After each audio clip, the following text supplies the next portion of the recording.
Hi guys, welcome back to my channel. Today I am back with another video. This one might be a little hard for me, but I'm gonna try to get through it without getting emotional. I can't make any promises, but I'll do my best. If I don't get emotional, it doesn't mean that I don't care about it. It's like sometimes I'm able to talk about it without getting super emotional, and sometimes it's hard for me to talk about it, but I don't know what that's gonna look like for me today, so we'll see. So as you can see by the title, today I am going to be telling you guys my miscarriage story. So Mother's Day just passed, and it triggered something for me. So I'm just gonna share my story and then where I am today. In 2017, in January, I went to the doctor. Like, I decided, like, okay, this is a new year. I want to go to the doctor because the worst thing that could happen to me at this point in my life right now is for me to get pregnant. I had just decided to go back to school. I wasn't married. I was, trying to get myself together. And so I made an appointment. I went to the doctor. I'm like, look, I've had some issues in the past. I want to make sure I can get pregnant. That way I'm not trying, when I am ready, I'm not trying for years for people then to find out later on that I can't get pregnant anymore. So I said, I want to make sure I'm able to get pregnant, but I don't want to get pregnant right now. So the week before my doctor's appointment, I got my period. So when I went to the doctor, they gave me birth control, but I had to wait to take it. So they told me, whenever you get your period, come back so we can test your hormones, and then of course you can take the birth control. So February came and no period. So for me, it's not really alarming because my periods have pretty much been irregular since I got it when I was 13. So I called the doctor and I'm like, hey, I didn't get my period, but it's not unusual for me. So March came. My friend was getting married. We went to Miami for a bachelorette trip. I was drunk the whole weekend. Like, we drank. I even think I had a reaction to something. I had a Benadryl. It was crazy. March came.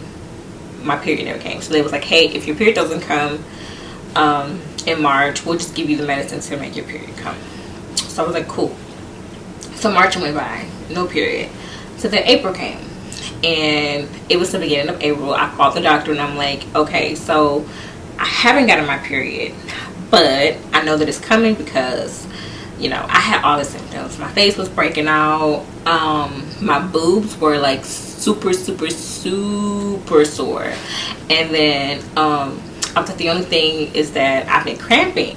And so usually when I get my periods, they're like, I have killer cramps. Like, they are so bad to where if I'm at work, I have to go home. When I was in high school, my mom used to have to pick me up from school because I would throw up, I would get a fever. Like, it's just, I can't walk. That's how bad it is. Like, it's crippling.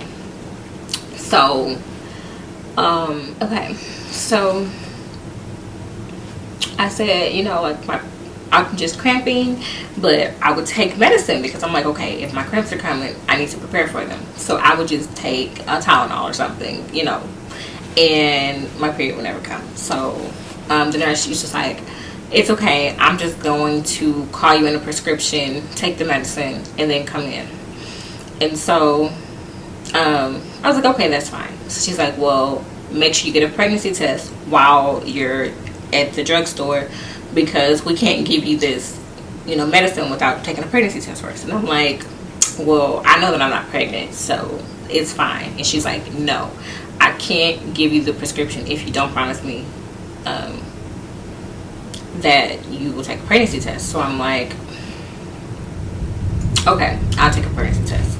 So I remember I went to pick up the medicine, and I forgot to take to get a pregnancy test. So I was like, whatever, I know I'm not pregnant, I'm just gonna take it. And then something told me, like I heard a voice in my head that said, get a pregnancy test.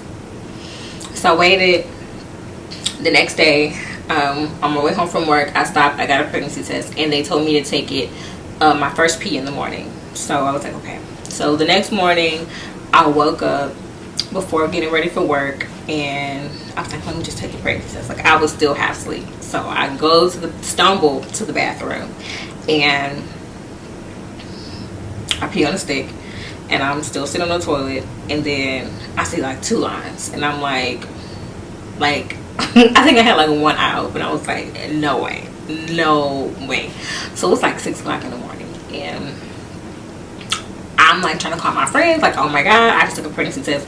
Nobody is answering their phone, obviously, because everybody is sleeping. So the only person that I could tell in that moment was my mom, because my husband and my boyfriend at the time, he was at work. So I told my mom. My mom was like excited because for some odd reason she had been wanting grandkids, and I'm like, no, like this cannot be happening. Like I didn't believe it. I'm like, okay, maybe because I got a Walgreens brand, you know, the pregnancy test was wrong. So I was like, I'm going to take another one, because I had the one with 2. So I'll take another one on my lunch break.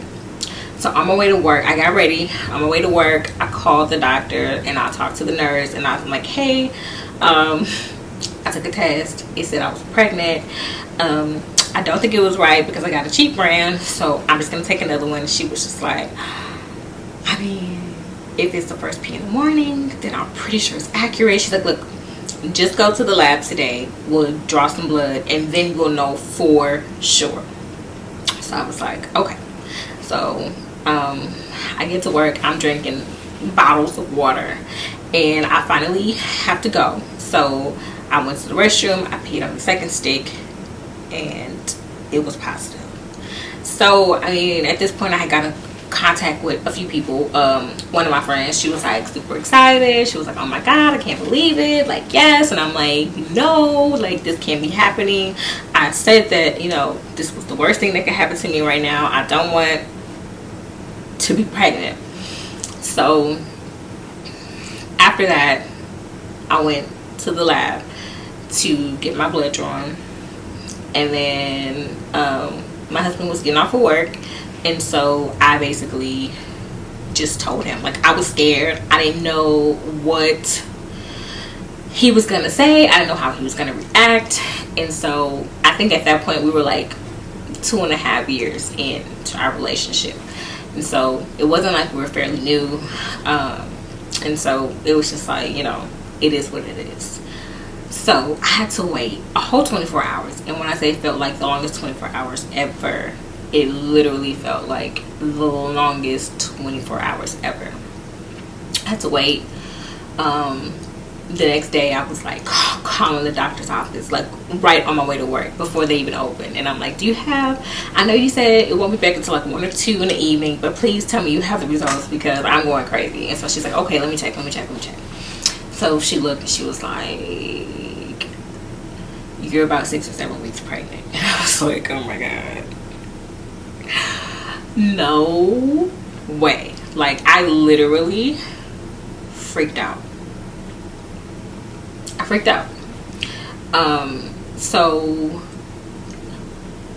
that was Friday, and so this was the weekend of my friend's wedding. Her wedding was on Sunday, so she scheduled us an ultrasound for Monday because Friday the doctor's office closed at 2 and they didn't have any extra appointments. So I went through the whole weekend.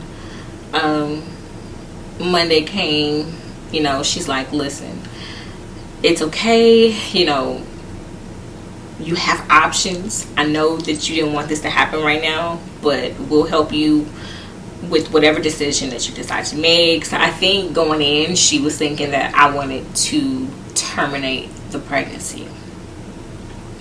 But I mean, in our hearts, like, that was never an option. Although I didn't want to get pregnant, I knew that getting an abortion wasn't an option. So after I told her, like, it's okay, we're not gonna go that route, we did the ultrasound.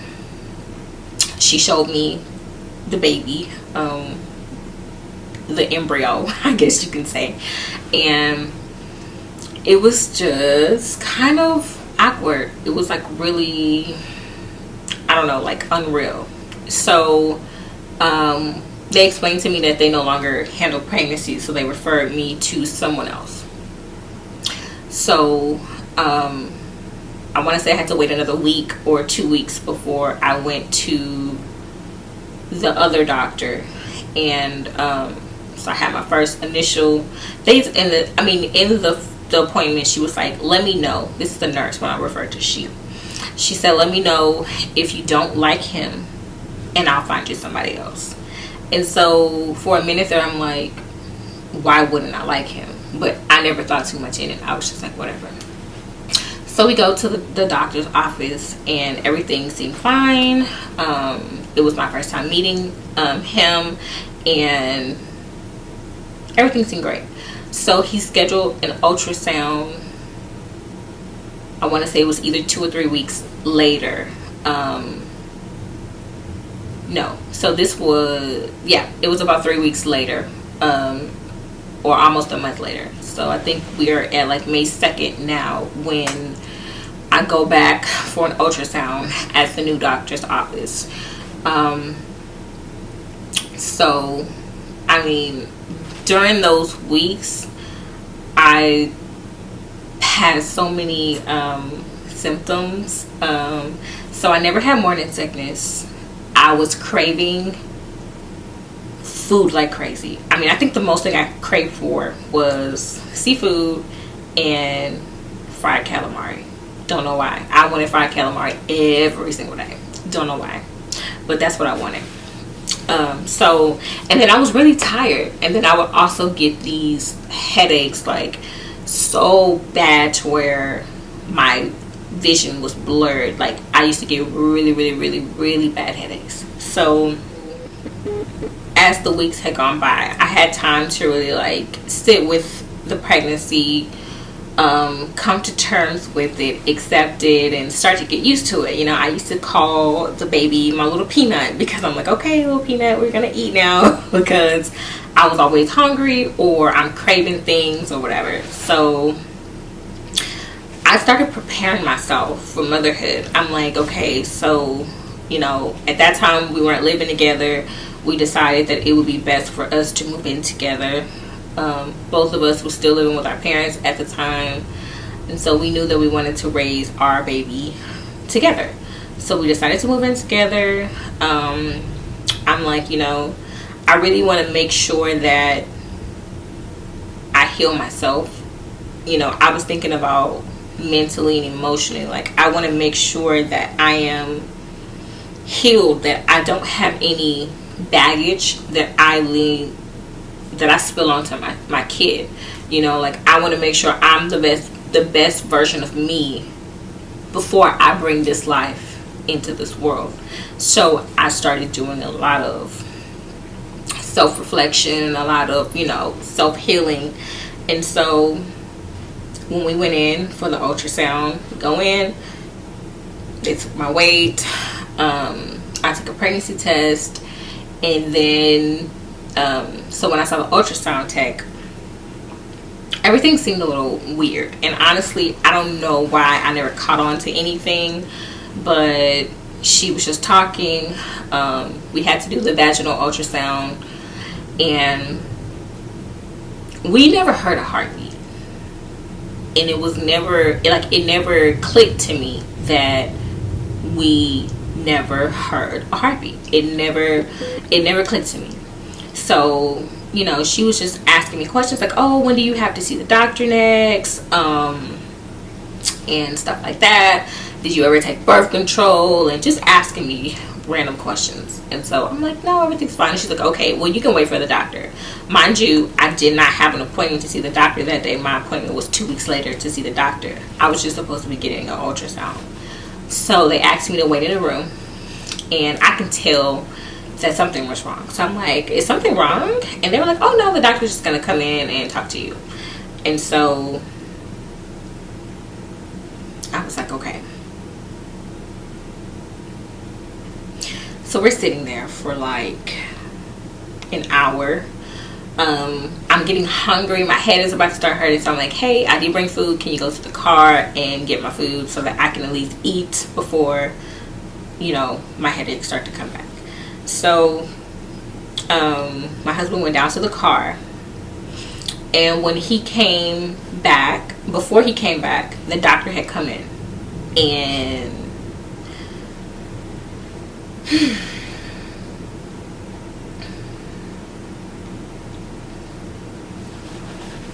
so the doctor came in, and when I say he was like so cold, he was so cold. He was the complete opposite of who he was the first time I had met him. He just came in and he's just like, so obviously I'm here. That means that something is wrong. There was no heartbeat. The baby stopped at about 8.5 to 9 weeks. So you have two options. You can either A, let your body naturally miscarry, or B, we can do a D&C and we can go in and we can get everything out. And I was just like, my mouth was open. Like, I'm just like, he's like, I'm like confused. And so my husband comes back in the room, and then he's like looking at me like, why are you sitting here with your mouth open? And I'm like, can you tell him? So he says it again, and it's just like, yeah, so, you know, there's no heartbeat. You let me know what you want to do. I'll give you some time to think about it. Call me. And he just gets up and walks away. And so the next thing I know, like, my husband just grabbed me and he starts to cry. And it wasn't until after that that I started to cry. And I still couldn't believe it. I was just like, for one, I couldn't believe that the doctor had just handled me that way. And two, I'm just like, no, like, this can't be real. This can't be real.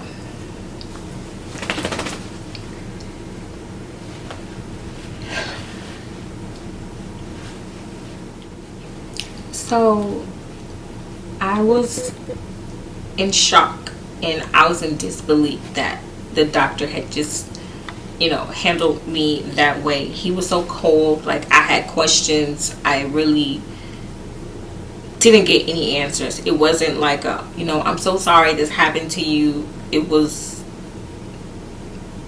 it felt like a transaction. Like, oh, thank you, have a nice day.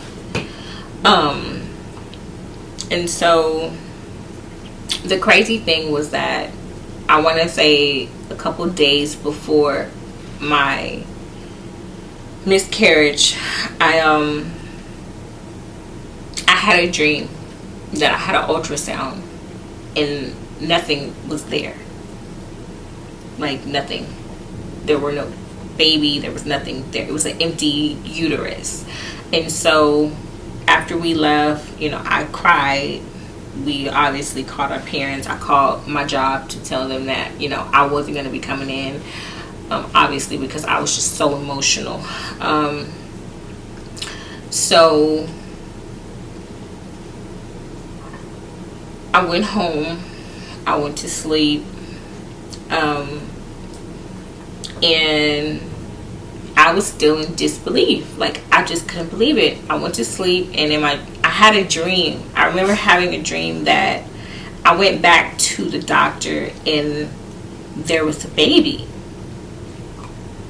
So I'm like, no, like this can't be real. So the next day I go to work, I'm talking to my boss, and she's telling me how her experience, how she, you know, had a cyst next to her baby and they couldn't find a heartbeat, and eventually they found one. So I talked to my mother-in-law because she is a nurse,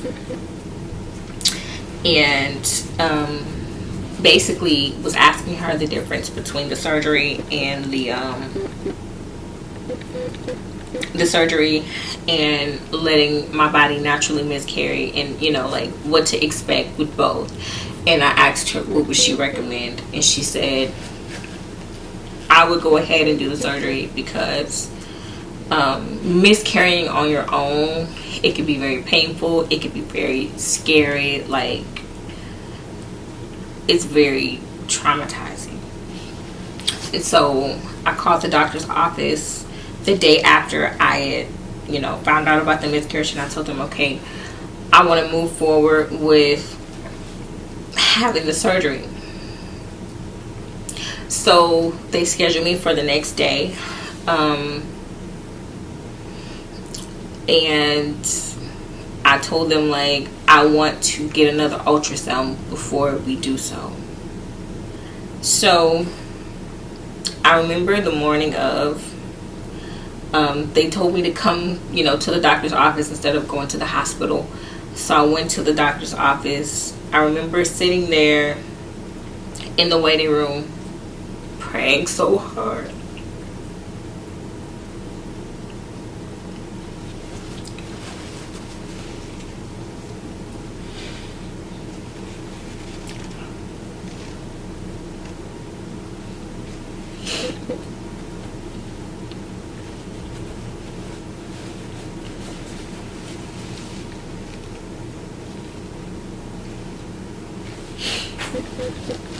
I remember praying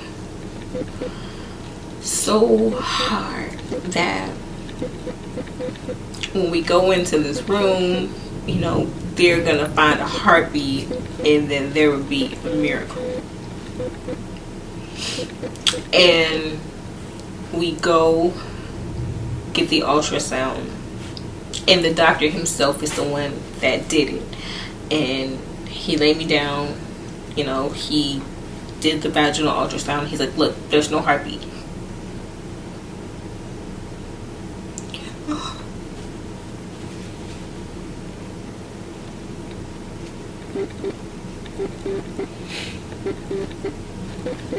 And my heart crushed again.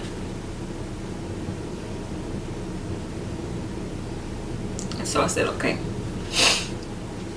So we went, you know, across the street to the hospital. The appointment was an hour later.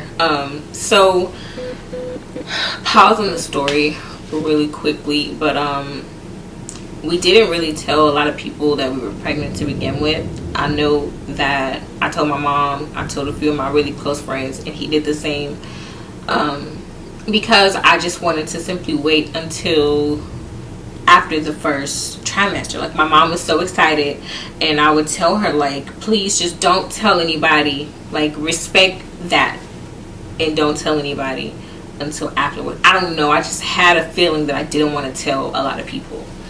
And so, of course, my mom being my mom, she basically pretty much told my whole family that I was pregnant. And, you know, once I had a miscarriage, I felt like that made it harder, because people were like asking me questions, and, you know, and it was like I had to relive it over and over and over again, explaining to people that I miscarried and what happened. So my husband told a few of his friends, that two of his friends, as far as I knew, that we were pregnant. So the night before, I couldn't sleep. It was like 1 o'clock in the morning, and I texted the two friends that I knew that were closer to him, And I'm just like, I know it's late notice and I know it's late and I'm so sorry, but I told him, I said, this is what's going on, and I know he's so worried about me, but I just need to know that he's gonna be okay while I'm in surgery. So I basically told them that I had miscarriage and that I was having surgery at, I was supposed to be there at 7 a.m. and that I needed them to be there for him while I was in surgery to make sure that he was okay.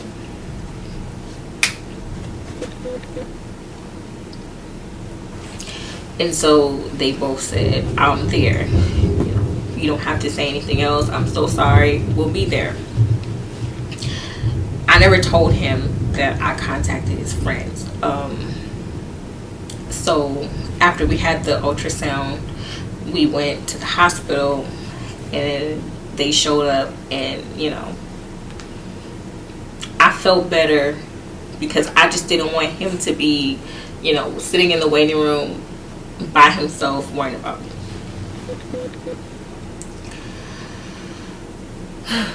So the day of the surgery, I remember being in the room. The surgery was behind because once again the doctor was late. At the hospital, the nurses, anesthesiologists, everybody, they were so nice. Like, waiting was a bit of a blur for me. I just remember when I had to walk to the OR and I had contact. Oh no, I had my glasses on. No, I had contacts on and I had to take them off. I could not, it was blurry. So the nurse was like literally holding my arm and walking with me. And on my way to the OR, as I'm walking, it literally felt like I was walking to my death.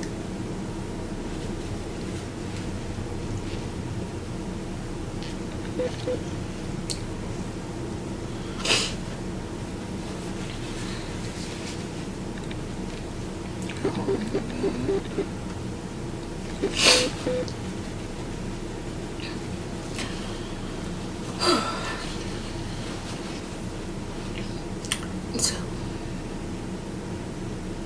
I remember crying, and the nurse was just holding my hand and rubbing my arm and telling me, I'm so sorry this is happening to you. I'm so sorry. I'm so sorry. And I laid on the operating table and she's like, I'm sorry. Everything will be okay and you'll be out before you know it. So I lay on the table.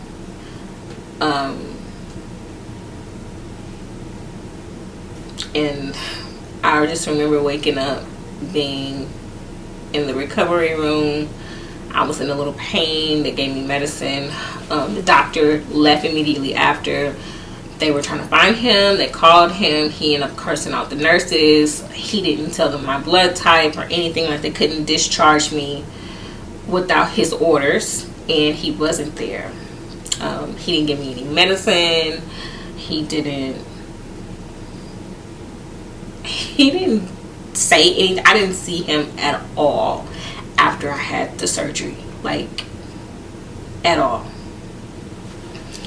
And so I go home and they never gave me pain medicine. He never prescribed me pain medicine. I was in pain over the next couple of days. I was bleeding. I ended up I would call the office and they were supposed to send me in a prescription for pain medicine.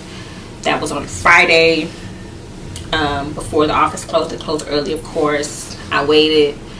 Walgreens never got anything, and so I had to go back to the emergency room. They ended up giving me medicine and checking me out and everything. And so after having the miscarriage, after, you know, it took me a couple days. I took the rest of the week off from work. So the hospital called the doctor's office, or they informed the doctor that I was back in the ER, and I was supposed to go back for a checkup with the doctor like 2 weeks later. After everything happened, I ended up calling my original doctor and speaking to them, and they asked me to come in, and, you know, I canceled my appointment with the other doctor, and I explained to them everything that had happened, and they were just so apologetic, and, you know, saying that they were so sorry for my experience and the way that he treated me. I mean, he was just so cold and so careless. Like, I could not believe that I had been handled that way by a medical profession. So my grieving process was a little weird. I think immediately after I had the surgery, in my mind I was thinking, like, we need to try to get pregnant now, because we were supposed to have a baby, we're not having the baby, so now we need another baby. And it went from that, then it went to, like, you know, could it have been me? Like, did I do something wrong? During this time, I was being harassed at work by the owner of my company. So before I even found out that I was pregnant, I was already in a very hostile work environment. So I'm like, could that have been it? You know, could it have been the Miami trip the month before when I was drunk the whole weekend? Could it have been me not eating enough? Like, I just kind of blamed myself. I was angry. I felt like God had failed me. I couldn't even pray right away. Like, it took me a while after praying for a miracle and the miracle never happening. I do remember, I think maybe 2 weeks later, I went to church. At the time, I was singing at church, and we sang a song, and I just remember crying so hard, and I remember my knees giving out, and I like fell to the floor. And one of my friends, I just remember her grabbing me and holding me and praying for me.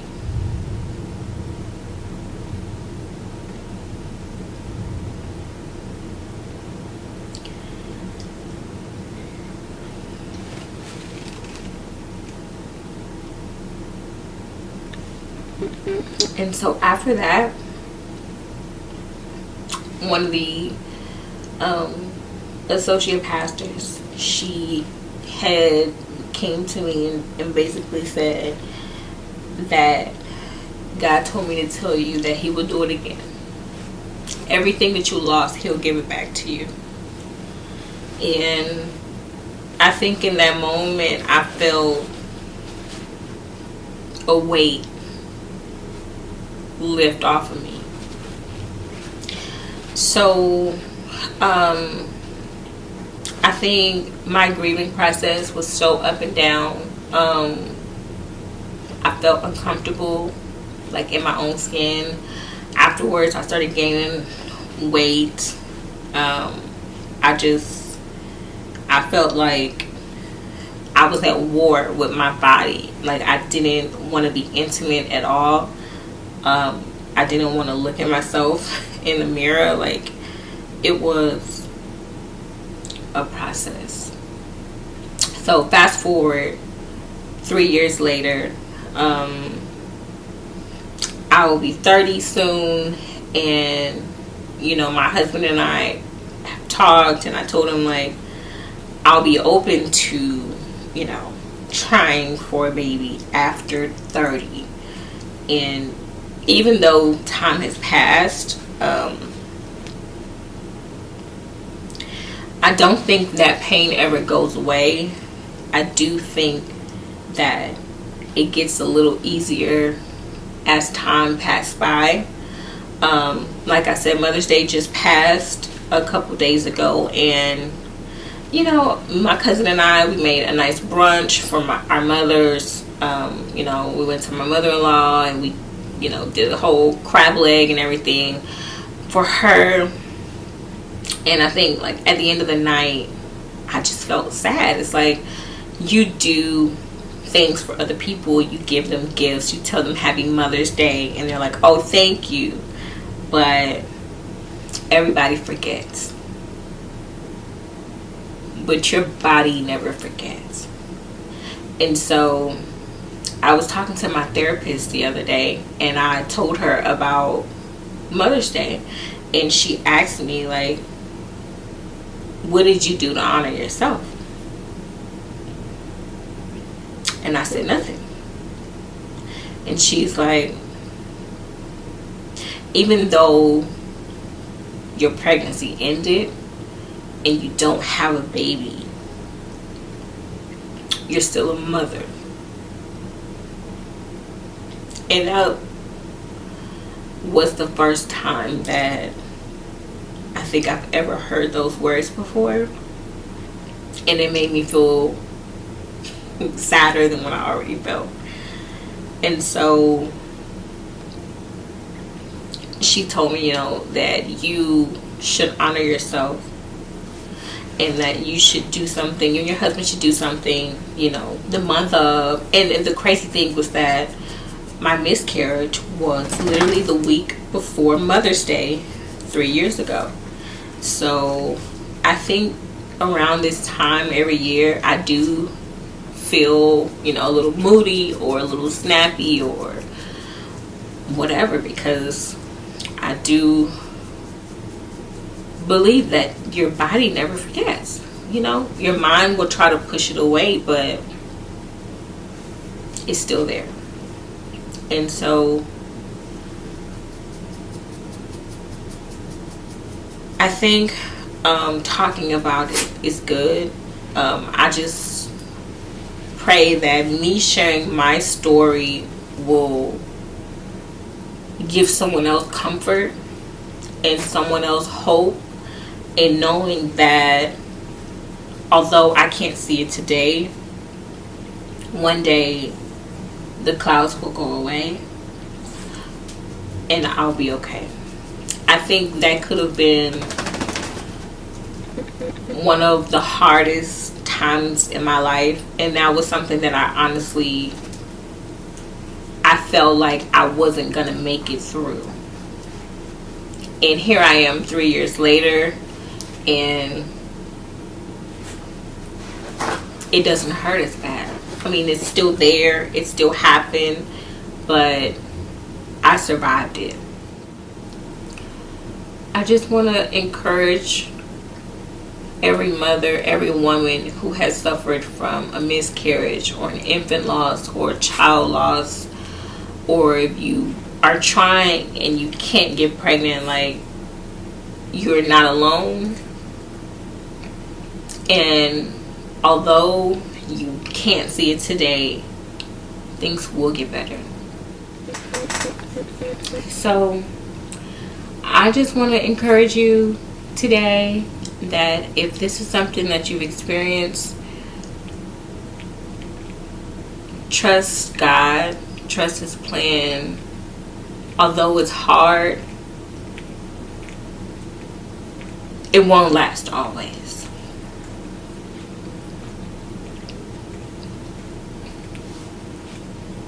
It won't last always. Yeah. So that's all today.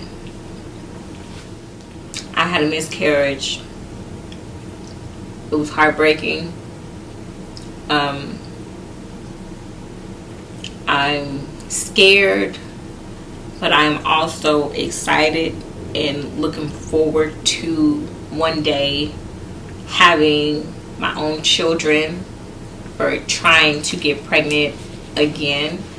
And don't give up. I've seen so many women share their stories about how they have lost pregnancy after pregnancy after pregnancy after pregnancy,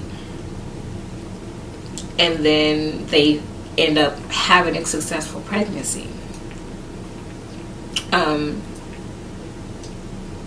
I hope that's not the case for me, because honestly, I don't know that I could handle another miscarriage. But it gets better. I'm excited. But yeah, trust God. His plans are not our plans. And although we can't understand, I just try to find peace in that, knowing that in His timing, everything will happen. Thank you so much for watching. If you haven't, go ahead and give me a thumbs up and subscribe. And I will see you guys next time.